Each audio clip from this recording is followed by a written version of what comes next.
جی بسم اللہ الرحمن حکیم صاحب کو بس بٹھائے نا بسم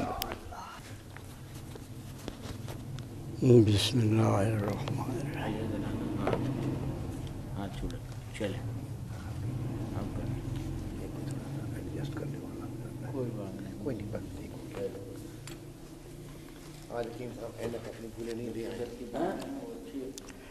بسم اللہ الرحمن الرحیم. عن نبی امامہ الباہلی رضی اللہ تعالی عنہ قال قال رسول اللہ صلی اللہ علیہ وسلم انا زعیم ببیت فی روض الجنۃ لمن ترک المراء وان کان محقا وببیت فی وسط الجنۃ لمن ترک الکذب وان کان مازحا وببیت فی اعلی الجنۃ لمن حسن خلقہ. حدیث صحیح رواہ ابو داؤد باسناد صحیح. حضرت ابی امامہ باہلی رضی اللہ تعالیٰ عنہ نبی کریم صلی اللہ علیہ وسلم سے روایت کرتے ہیں کہ آپ نے ارشاد فرمایا میں ضمانت دیتا ہوں جنت کے ماحول میں گھر کے لیے کہ اس شخص کو جنت کے ماحول میں گھر ملے گا. لمن ترک المراء وان کان محقا، جس نے جھگڑا چھوڑ دیا، بحث مباحثہ میں تو جو ہے وہ چھوڑ دی،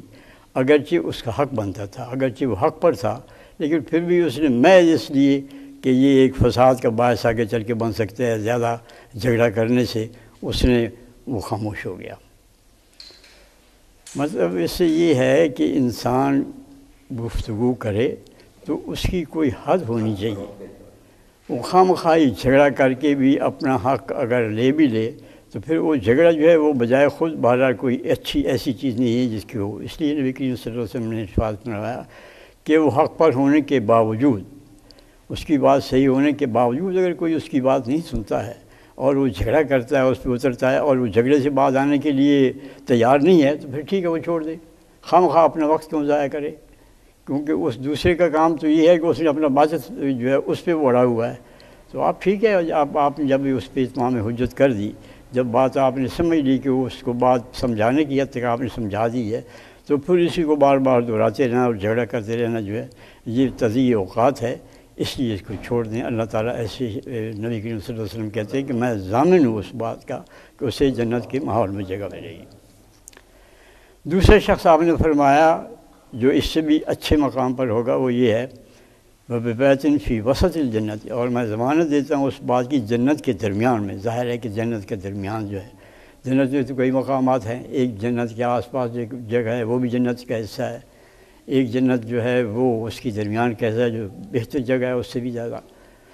تو ایک اس سے بھی اعلیٰ جگہ ہے جو سب سے اونچا مقام ہے جنت کا. وہ اب جنتیں بھی کئی ہیں، یہ تو متعدد حدیث میں آواز ہے جنات جو قرآن مجید میں بھی آتا ہے. تو فرمایا یہ ہے کہ لمن ترک الکذب وان کان مازحا، یعنی ایک شخص کے لیے جو نبی کریم صلی اللہ علیہ وسلم فرما رہے ہیں کہ میں اس کو جنت کی بست میں یعنی بہت اچھی جگہ میں اس کے لیے گھر کی ضمانت دیتا ہوں جو جھوٹ کو ترک کر دے. جھوٹ کو ترک چاہے وہ مذاق میں بھی جھوٹ نہ بولے. یعنی آپ دیکھیے نبی کریم صلی اللہ علیہ وسلم اس اشارت پہ ذرا غور کریں آپ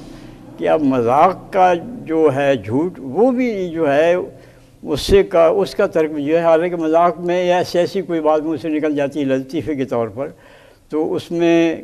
یہ کوئی گناہ کی بات اس میں اس طرح سے کیونکہ وہاں ہوتی تو یہ پھر اس کے لیے وعید بھی آتی،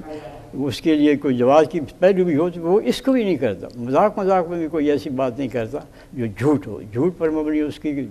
زندگی کا کوئی رویہ نہیں ہے. مذاق کے اندر بھی اس کے لیے جھوٹ جو ہے وہ بولنا ممکن نہیں ہے. تو گویا اس کی فطرت کا ایک حصہ بن گیا ہے کہ وہ ہمیشہ سچ بولے گا، چاہے وہ سنجیدگی سے گفتگو کرے چاہے وہ مذاق کسی کے ساتھ کرے. تو اس کے لیے نبی کریم صلی اللہ علیہ وسلم نے ارشاد فرمایا کہ اس کو وسط جنت میں جو ہے میں اس کے گھر کی میں ضمانت دیتا ہوں. وَبِبَيْتٍ فِي أَعْلَى الْجَنَّةِ لِمَنْ حَسُنَ خُلُقُهُ، اور میں اس شخص کے لیے جنت کا جو بلند ترین مقام جگہ ہے اس کی ضمانت دیتا ہوں اس گھر کی جو کہ لمن حسن خلقہ، جس کے اخلاق جو ہیں وہ اچھے ہیں۔ گویا سب سے اوپر مقام جو ہے وہ انسان کی پوری زندگی کے اندر حسن اخلاق ہے۔ بہترین اخلاق جو ہیں اس کے لیے نبی کریم صلی اللہ علیہ وسلم جو ہے ارشاد فرماتے ہیں اور ضمانت دیتے ہیں کہ بہترین اخلاق کے حامل کے لیے وہ جنت کے اعلیٰ ترین مقام جو ہے اس کے لیے وہ ضمانت دیتے ہیں کہ اسے وہاں اس میں جگہ ملے گی۔ تو گویا سب سے اعلیٰ چیز جو ہے وہ یہ ہے کہ انسان کا رویہ اس میں حسن ہو، اس میں خوبصورتی ہو، اس میں نیکی ہو، اس میں لوگوں کے لیے بھلائی ہو، اس میں لوگوں کے لیے آزار کی اور تکلیف کی کوئی چیز نہ ہو، نہ اس کی زبان سے کسی کو کوئی تکلیف پہنچے، نہ اس کی کسی کاروبار سے کسی کی تکلیف پہنچے، نہ اس کے تخاطب میں کسی کو کوئی تکلیف پہنچے۔ ہر لحاظ سے وہ اپنے گھر والوں کے لیے بھی، اپنے دوستوں کے لیے بھی اور اجنبیوں کے لیے بھی وہ جو ہے اس کا رویہ اچھائی پر، نیکی پر، بھلائی پر، خیر خواہی پر اور حسن اخلاق پر مبنی ہو۔ چنانچہ قرآن مجید کے اندر بھی ہے کہ وہ جو ہے اللہ کے ساتھ شرک نہیں کرتے۔ اگلی بات پھر یہ فرمائی کہ وہ پھر ان کا رویہ جو ہے وہ احسان کا رویہ ہوتا ہے، خوبصورت رویہ، اچھا رویہ۔ اس میں وہ بھی ہیں جو اجنبی ہیں جن سے تعلق ہے، اور وہ بھی ہیں جو اجنبی نہیں ہیں، ان سے کسی نہ کسی طور رشتہ داری کا تعلق ہے یا پڑوس کا تعلق ہے یا کوئی عارضی سا تعلق ہے۔ چاہے کسی تعلق ہو یا نہ ہو، ان کا احسان کا رویہ جو ہے اس کا حکم ہے قرآن مجید کے اندر کہ ان کے ساتھ احسان کا رویہ، بہترین اخلاق کا رویہ جو ہے۔ وعن جابر رضی اللہ تعالی عنہ ان رسول اللہ صلی اللہ علیہ وسلم قال من احبکم الی واقربکم منی مجلسا یوم القیامت احاسنکم اخلاقا وان من ابغضکم الی وابعدکم منی یوم القیامت الثرثارون والمتشدقون والمتفیحقین۔ قالوا یا رسول اللہ قد علمنا الثرثارون والمتشدقون فما المتفیحقون؟ قال المتکبرون۔ رواه الترمذی قال حدیث حسن صحیح۔ حضرت جابر رضی اللہ تعالی عنہ ارشاد فرماتے ہیں کہ نبی کریم صلی اللہ علیہ وسلم نے ارشاد فرمایا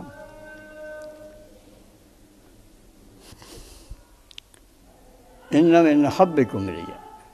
کہ میرے نزدیک سب سے زیادہ جو پسندیدہ ترین شخصیتیں ہیں، سب سے زیادہ جن لوگوں کو میں پسند کرتا ہوں وہ ہیں، اور واقربکم منی مجلسا، اور جن کو سب سے زیادہ قریب میرے پاس جگہ جن کا مقام ہے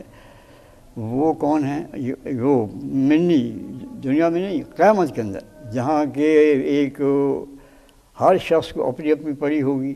اور کوئی کسی کا جو ہے وہاں مددگار نہیں ہوگا، اور اس کے جیسے کہ قرآن مجید میں آیا اس کے بیوی اور اس کے بچے اور اس کے جاننے والے سب جو ہیں آنکھیں پھیر لیں گے، ہر ایک کو اپنی پڑی ہوگی، کوئی دوسری کے کام نہیں ہوگا۔ اس قیامت کے معاملے میں کے دن جہاں کہ ہر شخص کو اپنی اپنی پڑی ہوگی، کوئی کسی کو نہیں پوچھے گا، کوئی کسی کی کوئی مشکل نہیں کرے گا حل، کوئی کسی کا بوجھ اٹھانے کے لیے تیار نہیں ہوگا، سب ایک دوسرے کے لیے اجنبی نظر آئیں گے، چاہے وہ باپ ہوں، بیٹے ہوں، بیویاں ہوں، بھائی ہوں، کوئی ہوں۔ تو فرمایا اس روز بھی ایک تو میرے نزدیک وہ مجھے بہت زیادہ سب سے زیادہ پسند ہوں گے، اور اقربکم منی مجلسا یوم القیامت، اور قیامت کے نزدیک جن لوگوں کو مجھ سے سب سے زیادہ قرب حاصل ہوگا جن لوگوں کو، وہ کون ہوں گے؟ احاسنکم اخلاقا، جن کے اخلاق سب سے زیادہ اچھے ہوں گے۔ گویا سب سے جو ایک مسلمان کی زندگی کی ایک پہچان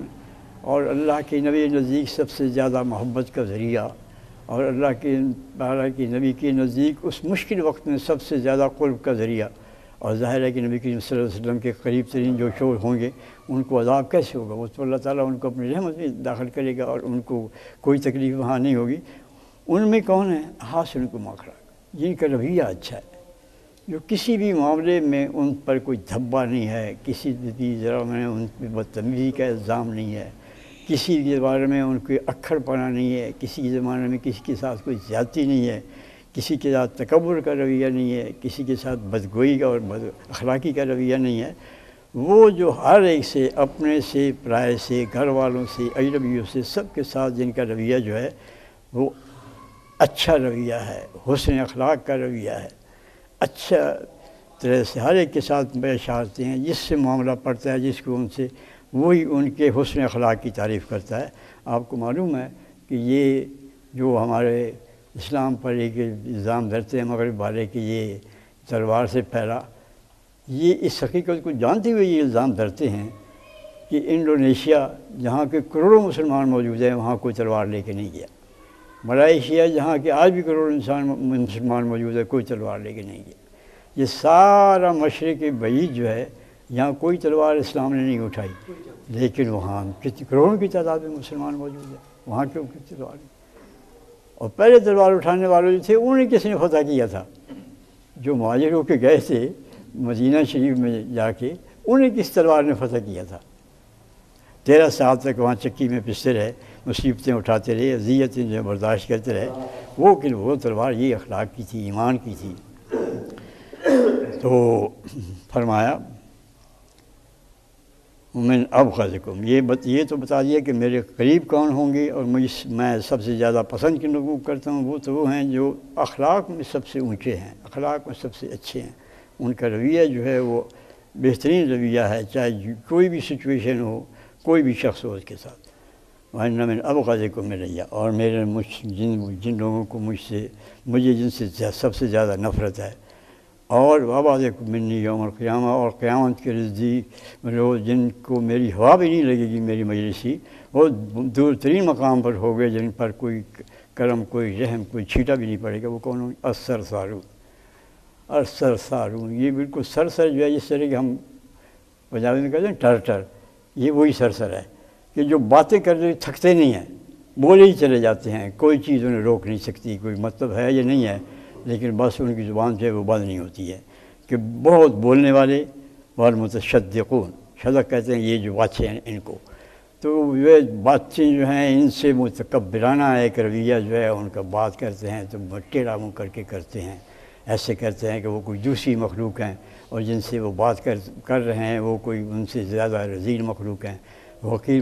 مخلوق ہیں، کم تر درجے کے وہ لوگ ہیں، اور ان کی بات جو ہے وہ اپنی بات کرتے ہیں، دوسرے کو بات ماننے کا موقع نہیں دیتے۔ پھر فرمایا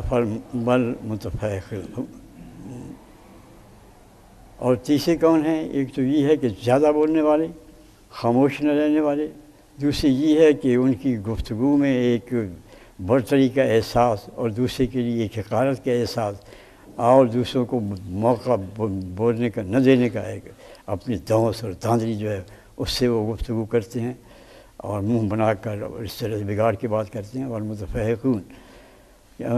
دیکھیے خود عرب تھے لیکن وہ پوچھتے ہیں، میں ہم سرسارون کے معنی بھی جانتے ہیں، اور یہ بھی جانتے ہیں کہ متشدق کون ہوتا ہے، مگر یہ فرمایا کہ متفحقون کون ہوتا ہے؟ فرمایا المتکبرون، کہ وہ لوگ جو تکبر کرنے والے ہیں، ان کا رویہ ایک متکبر کا ہے، وہ انسان کو، دوسرے کو، انسان کو اپنے برابر نہیں سمجھتے، وہ یہ نہیں خیال کرتے کہ اللہ تعالیٰ کے نزدیک بڑا تو وہ ہے جو اس کا انسان عبادت میں جو سب سے آگے ہے، جو اس کی اطاعت میں سب سے زیادہ آگے ہے۔ کسی کے پاس دولت ہو، کسی کے پاس مال ہو، کسی کے پاس کوئی عہدہ ہو، کسی کے پاس منصب ہو، کسی کے کوئی بڑا نسب، عالی نسب اپنے آپ کو سمجھے، وہ تو بڑا نہیں ہے۔ تو یہ جو متکبر ہیں، یہ جو ہیں، یہ تیسرے وہ ہیں جو کہ اپنے آپ کو بڑا سمجھیں، اور دوسروں پر اپنی دھوس جمائیں، دوسروں کو اپنی بڑائی جو ہے اس پر ان کو مسلط کریں، اور دوسروں کو حقارت کی نگاہ سے دیکھیں۔ تو یہ لوگ جو ہیں قریب ترین وہ لوگ ہیں جو ان کے اخلاق اچھے ہیں، اور نبی کریم صلی اللہ علیہ وسلم سے قیامت کے روز جس دن کے سب سے زیادہ قرب کی ضرورت ہوگی آپ کے ہونے کی، وہ کون ہیں؟ وہ جو لوگ بیکار باتیں کرتے ہیں اور منہ بگاڑ کر باتیں کرتے ہیں، دوسروں کے ساتھ حقارت کا گفتگو کرتے ہیں، اور یہ ہے کہ وہ ان کا رویہ تکبر کا رویہ ہے، وہ اپنے برابر کو کسی کو نہیں سمجھتے، وہ خود اپنے چودھری بنتے ہیں اور دوسرے کو کمین خیال کرتے ہیں، حالانکہ اللہ کے مخلوق بندے ہونے کی حیثیت دونوں کی برابر ہے، اور دونوں کے اندر اگر کوئی فرق ہے تو اس بات کا ہے کہ احسنکم ان اکرمکم عند اللہ اتقاکم، کہ زیادہ جو اللہ تعالیٰ سے ڈرنے والا ہے اللہ کے نزدیک تو وہ بڑا ہے، وہ بڑا نہیں ہے جس کے پاس دولت زیادہ ہے، جو اپنے آپ کو بڑا عالی نسب سمجھتا ہے، یا جس کے پاس مال زیادہ ہے یا منصب زیادہ ہے یا حکومت پر مسلط ہو گیا ہے، وہ نہیں، بلکہ وہ ہے جو اللہ تعالیٰ کی احکام کی فرما برداری کرتا ہے۔ تو فرمایا ان چیزوں کو آپ دیکھ لیں کہ ہمارے اندر جو لوگ بڑے بنتے ہیں ان کے اندر کس طرح کا یہ رویہ مضبوط، آپ نے آپ کو چاہے وہ یہ سمجھیں کہ ہم کعبے کے اندر اذان دیتے ہیں اور یہ کچھ وہ کرتے ہیں، لیکن تکبر کا یہ عالم ہے کہ وہ ایک ہی قلم کی چھینٹے سے وہ یہ ہے کہ سارے ملک کی حقوق لوگوں کو جو ہے ان کو غصب کر دیتے ہیں۔ اور مزہ کا خیز یہ ہے کہ ایک ہی آدمی کہتا ہے کہ میں، ایک ماتحت اپنے بڑے کو کہہ رہا ہے کہ میں اپنا یہ حق جو ہے اس کو اختیار دوسرے کو دیتا ہوں، اس قدر مزہ کا خیز بنے ہوئے ہیں۔ ہمیں تکبر کا یہ حالت ہے کہ کسی کو سوچتے نہیں ہیں کسی کے بارے میں کہ یہ جن کے بارے میں ہم مسلط ہو رہے ہیں، جن کے اوپر، یہ بھی ہماری جیسی مخلوق ہے، ان میں اخلاق کے لحاظ سے، تدین کے لحاظ سے، اللہ کے خوف کے لحاظ سے، ایک عام انسان کے لحاظ سے کروڑ انسان ان میں سے بہتر ہے ہمارے رویے سے، جو ہم ان کے اوپر دوست اپنی رکھ رہے ہیں، ان کو حقوق سے محروم کر رہے ہیں، ان کے بولنے کے حق سے، ان کے لکھنے کے حق سے، ان کی سچی بات کہنے سے حق سے، اس لیے کہ کسی کی برائی کا وہ سامنے لے آتے ہیں، کسی کی زیادتی، کسی کی ظلم کی بات کرتے ہیں، کسی کی زیادتی کو جو ہے وہ پردہ چاک کرتے ہیں، کسی کے غصب کی اور لوٹ مار کی جو ہے وہ داستان بیان کرتے ہیں، چونکہ اس سے بدنامی اس کی ہوتی ہے، اس لیے اس کو جو ہے ماشاء اللہ کے تحت اس کو وہ پھر مجرم بن جاتا ہے۔ اللہ تعالیٰ ایسے لوگوں سے ہمیں بچائے جن کا یہ رویہ ہے، اور ہمیں توفیق دے کہ ہم ان کے خلاف جو کچھ بھی کر سکتے ہیں کریں۔ وآخر دعوانا الحمدللہ۔